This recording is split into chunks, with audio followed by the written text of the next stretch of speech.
সংস্কৃতিপ্ৰেমী যোৰহাট লোকসভা সমষ্টিত এখোজ আগবাঢ়ি আছে গৌৰৱ গগৈ। হয়, তপন গগৈক পিছ পেলাই বৰ্তমান নিৰ্বাচনী যি প্ৰেক্ষাপট, সেই প্ৰেক্ষাপটত দেখিব পোৱা গৈছে যে গৌৰৱ গগৈ এখোজ আগবাঢ়ি আছে তপন গগৈতকৈ।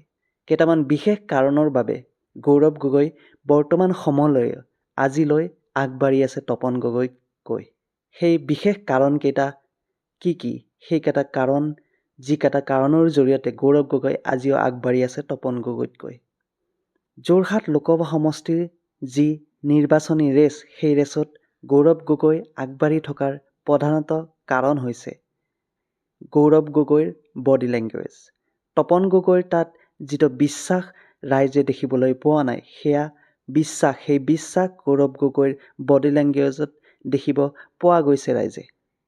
দ্বিতীয় কাৰণ, যোৱা সংসদত তপন গগৈৰ যি নিৰ্বিকাৰ ভূমিকা, তাৰ পৰিৱৰ্তে গৌৰৱ গগৈয়ে সংসদত উদাত্ত ভাষণেৰে সকলোৰে মন জয় কৰিবলৈ সক্ষম হৈছিল। আনকি তেওঁ প্ৰধানমন্ত্ৰী মোদীকো চোকা সমালোচনা কৰিছিল আৰু তেওঁ সমগ্ৰ অসমৰ সমস্যাৰ বিষয়েও মাত মাতিছিল। তৃতীয় আৰু সকলোতকৈ গুৰুত্বপূৰ্ণ কাৰণ, যিটো কাৰণৰ বাবে যোৰহাটত তপন গগৈক পিছ পেলাই গৌৰৱ গগৈ আগবাঢ়ি আছে, ৮০% হয়তো এতিয়া আগবাঢ়ি আছে, সেয়া হৈছে যোৰহাটত গৌৰৱ গগৈ অকলেই যুঁজিছে। তাৰ পৰিৱৰ্তে তপন গগৈয়ে মুখ্যমন্ত্ৰীৰ পিছেহে গৈ পেলাই নিৰ্বাচনত যুঁজ দিছে।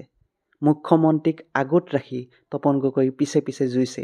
তেওঁ অকলেই এই যুঁজখনত অৱতীৰ্ণ হোৱা নাই, কিয়নো যোৱা দিন কেইটামানত যিটো মুখ্যমন্ত্ৰীৰ প্ৰচাৰ যোৰহাটত, আন সমষ্টিক বাদ দি যোৰহাটতে কেৱল মনোনিৱেশ কৰিছে মুখ্যমন্ত্ৰীয়ে। তাৰ সমান্তৰালভাৱে মুখ্যমন্ত্ৰীয়ে কেৱল গৌৰৱ গগৈকে সমালোচনা কৰিছে। 14টা সমষ্টিৰ যি নিৰ্বাচন, সেই কংগ্ৰেছে প্ৰাৰ্থী দিছে বহুকেইটা সমষ্টিত, কিন্তু তাৰ পৰিৱৰ্তে গৌৰৱ গগৈক চোকা সমালোচনা কৰিছে মুখ্যমন্ত্ৰীয়ে। কিয়নো তপন গগৈ ইয়াতো তপন গগৈ আগত অহা নাই, তেওঁ নিৰ্বিকাৰ হৈ আছে। যেন নিৰ্বাচন খেলিব মনেই নাই তপন গগৈ, তেনেকুৱা এক অনুভৱ হৈছে। যোৰহাটবাসীয়ে এজন সাহসী যুঁজাৰু, এজন সাহসী সাংসদ বিচাৰে। যিহেতু আহোমৰ যি বহু শতাংশ ভোটেই যোৰহাটত আছে, তেনেস্থলত গৌৰৱ গগৈ এজন আহোমৰ যি প্ৰতীক, আহোমে যি সাহসৰ প্ৰতীক, আহোমৰ ইতিহাস সাক্ষী আছে।